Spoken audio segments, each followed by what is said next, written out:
A curiosidade e a dúvida abrem caminho ao conhecimento. Descubra os percursos da ciência e a forma como a tecnologia pode mudar a nossa vida. Cientificamente. Com Ana Paula Gomes. Um pequeno animal que terá vivido em Moçambique há 256 milhões de anos e que ficou fossilizado no Niassa foi esta semana descrito na revista científica PLOS ONE. O Niasodon mfumukasi é uma espécie nova para a ciência e o estudo levado a cabo pelos autores deste artigo permite conhecer o fóssil com um invulgar nível de detalhe. É um resultado marcante para o projeto PAL-NIASSA, do qual já falámos por diversas vezes aqui no Cientificamente e que se desenvolve desde 2009. Conversamos hoje com os 3 primeiros autores do artigo agora publicado com o título Trazendo Dicinodontes de Volta à Vida. Rui Castanhinha, biólogo, doutorando no Instituto Gulbenkian de Ciência, em Portugal. Ricardo Araújo, paleontólogo, a acabar este mês o seu doutoramento nos Estados Unidos. E Luís Costa Júnior, geólogo, diretor do Museu Nacional de Geologia, em Moçambique. Uma conversa sobre paleontologia, ciência de um modo geral, Moçambique, o PAL-NIASSA e a importância de uma nova espécie. Mais importante do que descrever uma nova espécie é a informação científica, digamos, biológica, que essa espécie nos pode trazer e a relevância que essa nova espécie nos traz para todas as outras espécies, inclusive em nós próprios. Muitas vezes as pessoas sobrevalorizam a descoberta de uma espécie e esquecem-se do impacto biológico e da relevância que essa descoberta pode trazer para a biodiversidade e para a biologia dos organismos que se relacionam com ela. Além disso, esta espécie diz um pouco também sobre nós próprios, porque está relacionada com os nossos antepassados comuns, porque é um antepassado comum aos próprios mamíferos. E para Moçambique isto é um acontecimento que nos dá a oportunidade de Moçambique começar a marcar o início de uma fase para, portanto, a investigação na área científica, particularmente na área da paleontologia, e vai contribuir para novos dados sobre a evolução humana. Dr. Luís Costa Júnior, quando, creio que em 2009, estes 2 jovens foram ter consigo, imaginou que agora, em 2013, estaríamos a publicar um artigo descrevendo uma nova espécie para a ciência? Não, bom, em princípio até ouvi comentários, nos diziam, pronto, são 2 portugueses aventureiros, estão a vir aqui fazer o quê? Mas pronto. Mas depois de uma hora de, digamos, conversa, eu acreditei que são 2 companheiros com muito pouco potencial e logo nós começamos a trabalhar. Eu penso que, sobretudo, o empenho que eles tiveram e, digamos, o querer, que eu penso que isto fez logo rapidamente acreditar que nós podíamos chegar a esse nível. E ainda acredito que podemos fazer ainda muito mais. O facto de estarem 2 moçambicanos a fazer em Portugal formação nesta área, em conjunto com esta equipa, é importante? É. A formação foi uma das áreas que nós logo consideramos como uma área prioritária, porque Moçambique temos 1 ou 2 geólogos que se dedicaram para trabalhar na disciplina de paleontologia, mas estão todos ligados à docência. Nós não temos paleontólogos virados para a área de, digamos, investigação. Então, foi uma das apostas que nós começamos a fazer e com um programa que nós traçamos e penso que a metodologia que nós adotamos, quer todo o programa para o projeto, nós acreditamos que dentro em breve, num futuro próximo, vamos ter já moçambicanos com a ajuda do Rui e do Ricardo, moçambicanos já capazes de começar a desenvolver esta atividade. Que impacto é que acha que esta notícia vai ter na sociedade moçambicana? A investigação científica em Moçambique está ainda a começar, particularmente na área de, digamos, geologia. Nós temos geólogos mais virados para a prospecção e pesquisa, quer dizer, e eu, por exemplo, eu sou um geólogo, mas a minha especialidade maior, é mais virada para a pesquisa mineral. E o Museu Nacional, digamos, de Geologia é uma instituição que foi criada com esta missão de promover a investigação científica na área de, digamos, geociências. E eu acredito que com essa descoberta, Moçambique, pelo menos em Moçambique, vamos poder cativar jovens, quer dizer, afinal de contas, é possível nós fazermos descobertas com impacto internacional. Isto vai estimular os novos investigadores a começarem a trabalhar. Mas, claro, necessariamente temos que fazer um investimento, quer financeiro e um investimento com tempo também. Este projeto Palniaça começou com estes 2 jovens aventureiros a chegarem a Moçambique. Aquilo que os entusiasmou mais nesse primeiro momento, nessa primeira viagem, foi justamente um pequeno crânio, que é agora aquilo que apresentamos como, comprovadamente e sem sombra para muitas dúvidas, uma nova espécie para a ciência. E já quando o encontraram, acharam que poderia ser. Neste percurso todo, neste trabalho todo, houve alturas em que as dúvidas se adensaram, elas foram-se sempre dissipando conforme foram tirando a rocha, conforme foram obtendo as imagens necessárias. O fóssil foi descoberto em 2009, quando o Ricardo estava no campo. E ele deu um pulo, assim que o encontrou. Ele pode descrever melhor a emoção de descobrir aquele fóssil. Mas, imediatamente, quem tem um bocadinho que seja de treino em anatomia comparada e tem experiência de campo em encontrar fósseis, imediatamente olhava para aquela rocha e via aquela parte mais escura que se identificava como sendo um vestígio de um crânio. E nós sabemos que crânios é a parte do corpo dos organismos, nomeadamente dos vertebrados, que mais informações anatómicas nos pode dar, porque é mais complexa, e não só isso, dá-nos informações sobre todos os sistemas quase sensoriais do organismo, a visão, o olfato, o paladar. Se olharmos para os dentes, conseguimos estimar a forma como eles, em princípio, comeriam. Os ouvidos internos dão-nos a informação de como é que eles orientariam a sua cabeça, o tamanho dos olhos é importante. Portanto, este tipo de informações, se nós muitas vezes ficamos satisfeitíssimos por ter apenas um crânio ou parte de um crânio. Uma descoberta importante em paleontologia pode ser parte de um crânio. E nós, ao olharmos para aquela rocha, imediatamente, qualquer paleontólogo de vertebrados perceberia que estava ali pelo menos um crânio muito completo. Com a preparação, o crânio fez a viagem, portanto, Moçambique começou no Niassa, foi a Maputo, de Maputo veio para Lisboa, em Lisboa foi até ao Museu da Lourinhã, ficou lá uns tempos, foi ser limpo e preparado, o termo técnico é chamado a preparação. Portanto, ele foi preparado, que é nada mais, nada menos do que a limpeza do fóssil, na SMU, que é a Southern Methodist University, onde o Ricardo está. Voltou para a Lourinhã e depois foi 2 vezes ao sincrotrão em Hamburgo, ser escaneado. Portanto, fazer um scan, um ataque, uma tomografia axial computerizada, tal e qual como nós fazemos. E esses dados digitais são agora publicados nesta revista científica. Ao longo deste caminho, e a pergunta era sobre isso, ao longo deste caminho se nós tivemos dúvidas, eu acho que não. Pelo menos da minha parte não. Cada vez mais nós estávamos convencidos que era algo único, porque para além do crânio começávamos a encontrar vértebras e costelas e a bacia e o fémur, e cada vez mais nos apercebemos que o fóssil estava cada vez mais completo e cada vez mais poderíamos usar aquele fóssil para comparar com outros organismos semelhantes da altura. Porque essa necessidade de ir ao tal sincrotrão?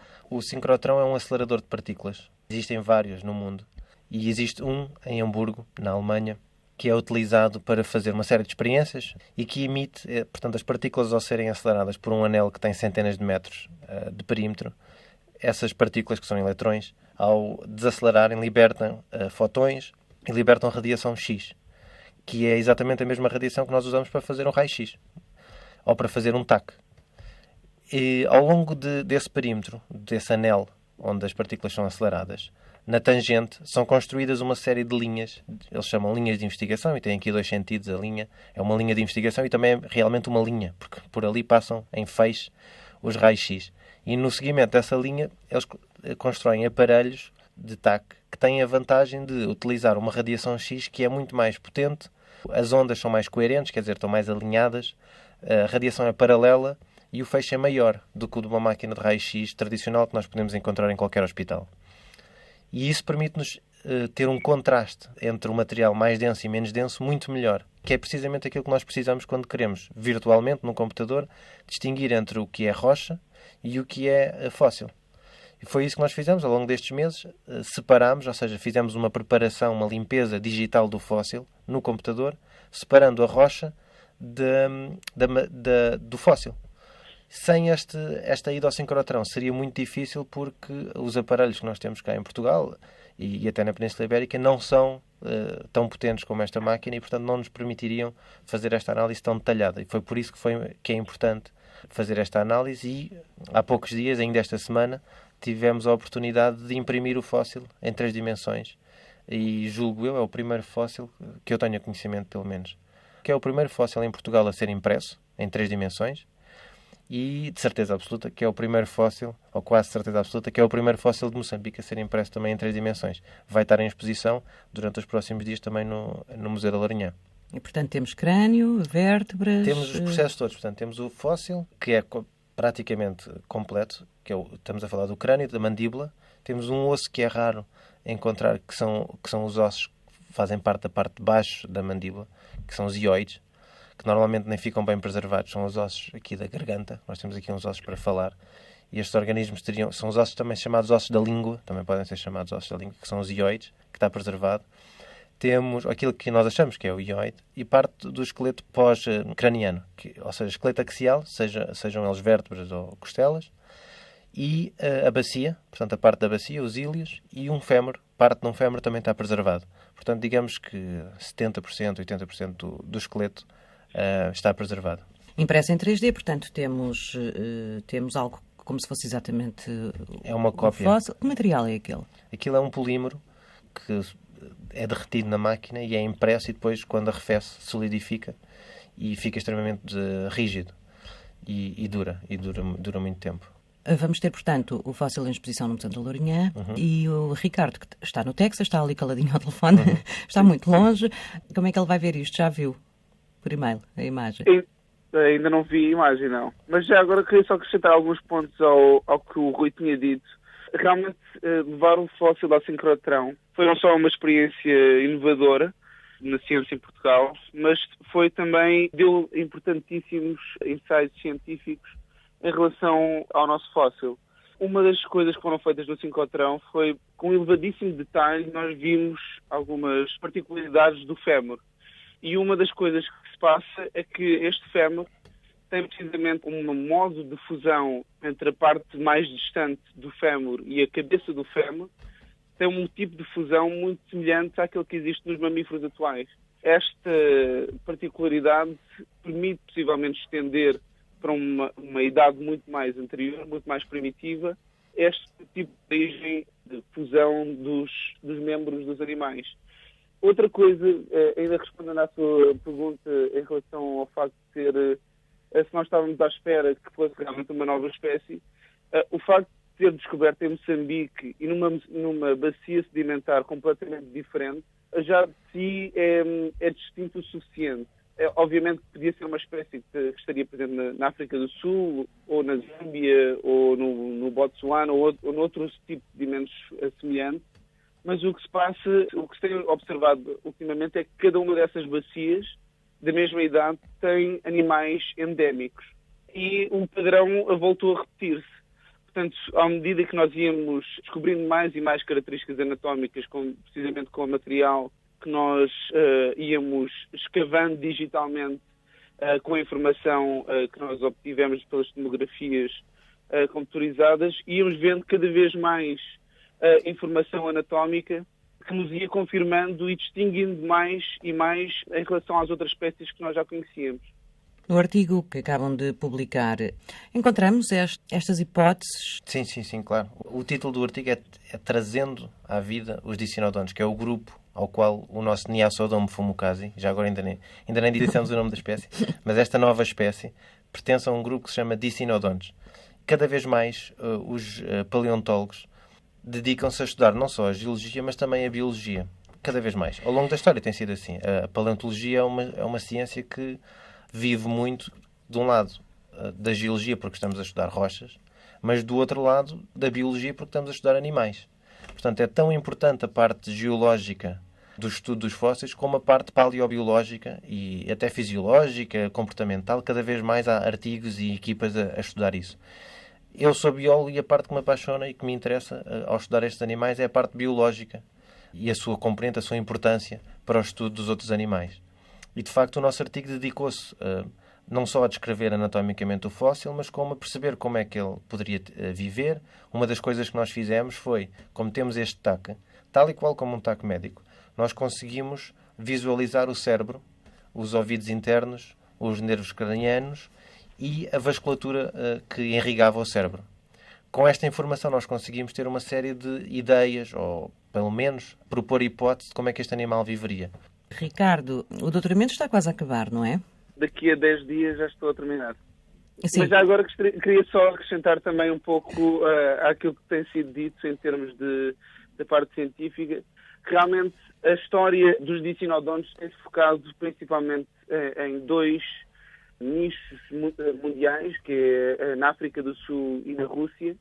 Acontece que agora Moçambique começa a estar no mapa e logo dando insights muito utilizando tecnologia bastante avançada. O que acontece é que têm sido descobertos muitos fósseis na África do Sul e na Rússia, e as pessoas têm-se preocupado mais com a biodiversidade que existia nesses locais. Existem cerca de uma centena de espécies de dicinodontes.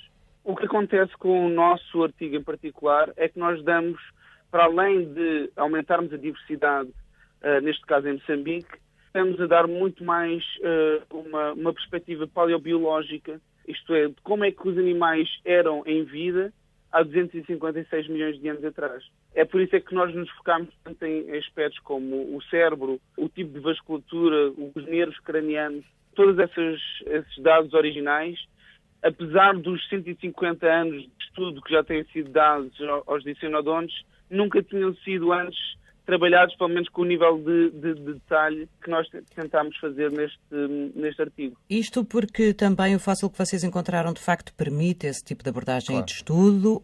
Sim, este fóssil tem a particularidade de estar tridimensionalmente preservado, sem haver praticamente um mínimo de formação. Portanto, quando as coisas têm 256 milhões de anos, já sofreram formações tectónicas, possivelmente os ossos podiam ter sido retrabalhados antes de serem soterrados e solidificados. Pode ter havido alterações diagenéticas, isto é, alterações na química e até mesmo na morfologia dos ossos, à medida que eles vão preservando. Acontece que este fóssil é excepcional nesse sentido. É de tal modo excepcional que nós conseguimos observar alguns ossos no interior do crânio que praticamente nunca tinham sido visualizados, nomeadamente um osso chamado o etmoide, e que, além disso, tem importantíssimas implicações paleobiológicas, porque nós conseguimos ver o trato olfativo, que é uma das partes mais interiores do crânio e do cérebro de um dos dicinodontes. O nome deste fóssil, como é que se chegou a este nome, porquê e primeiro o nome? O fóssil chama-se Niasodon mfumukazi. Tradicionalmente, os dicinodontes e os sinapsídeos basais, o nome termina em odon, que quer dizer dente, em grego. E nós decidimos manter essa tradição, assim como, por exemplo, os dinossauros terminam em sauros, é qualquer coisa sauros. Os sinapsídeos basais, neste caso, os dicinodontes, terminam em odon, em dente. E a primeira parte do nome deve-se ao facto de ele ter sido encontrado não só na província do Niassa, mas mesmo junto ao lago Niassa. A segunda parte do nome, Mfumukazi, que se divide em duas, Mfumu Uankazi, que na língua local, Chao, quer dizer a rainha. E é uma homenagem que a nossa equipa decidiu prestar à povoação do Niassa, à mulher moçambicana, em especial às mulheres do Niassa, porque ali a tradição é matriarcal, a sociedade organiza-se transmitindo as heranças, o poder todo de mãe para filha, e é uma homenagem, portanto, ao povo moçambicano, à mulher moçambicana e à beleza do lago Niassa. E quem é que fez esta escolha? Foi a equipa. Foi a equipa. O Dr. Luís Costa Júnior, gosta deste nome? Sim, gosto. E também acredito, e aliás, este ano, e eu estive mesmo lá no local, com as autoridades tradicionais, e também tivemos, digamos, a aprovação deles. Eles também gostaram do nome. E, portanto, a proposta antes de nós adotarmos, também tivemos, portanto, um consenso da população local. O fóssil está em Portugal, vai voltar para Moçambique rapidamente? Sim. Em breve, no próximo ano estará lá. Sim, vai voltar. É que está aqui porque ainda há alguns estudos que são necessários a serem feitos e todas as condições técnicas, científicas de equipamento estão ainda instaladas no Museu da Lourinhã, aqui em Portugal. E para breve nós, a nível do Governo de Moçambique, temos um projeto de criação de um centro de paleontologia em Maputo. Já temos um terreno, já Vamos, próximo ano, já lançamos um curso para a arquitetura, para o desenho. Será um centro de investigação. Exato. E nós queremos que esse centro de investigação seja de referência internacional em toda a África subsaariana. Vamos construir esse centro. Concorremos há uns anos e conseguimos um financiamento do Fundo Nacional de Investigação Científica, que é do Ministério da Ciência e Tecnologia de Moçambique, que desde já, digamos, agradecemos este apoio e esta colaboração. O Governo de Moçambique, através do Ministério dos Recursos Minerais, temos um projeto geral que é de estudo e conservação do património geológico, que o Museu Nacional de Geologia está a desenvolver, e no âmbito deste projeto estamos a financiar todas essas atividades. Claro, com o apoio, como já disse, muito especial da nossa Ministra dos Recursos Minerais e do Vice-Ministro dos Recursos Minerais, respectivamente a doutora Esperança Bias e o doutor Abdul Razak, que têm sido entidades que, com muito carinho, têm dado a esse projeto, com muita atenção, e sem um apoio institucional nós não teríamos, de certeza, alguma dificuldade para levarmos termos esse sucesso. Claro. E neste momento também submetemos o nosso projeto a um grande projeto que o Governo de Moçambique recebeu do Banco Mundial, que é para a assistência técnica, e esperamos que vamos receber apoio para a assistência técnica. Então, é neste quadro que esse esforço todo, vermos se vamos, daqui aos próximos anos, ter mais novidades e mais surpresas. Luís Costa Júnior, Ricardo Araújo, Rui Castanhinha. Conversámos com os 3 primeiros autores de um artigo científico que tem 9. A colaboração de diversos especialistas permitiu conhecer com um detalhe assinalável as características de um animal que já não existe, percorreu as margens daquilo que é hoje o Lago Nyassa há 256 milhões de anos. A espécie é nova para a ciência e chama-se Nyassa-Odon mfumukazi. A curiosidade e a dúvida abrem caminho ao conhecimento. Descubra os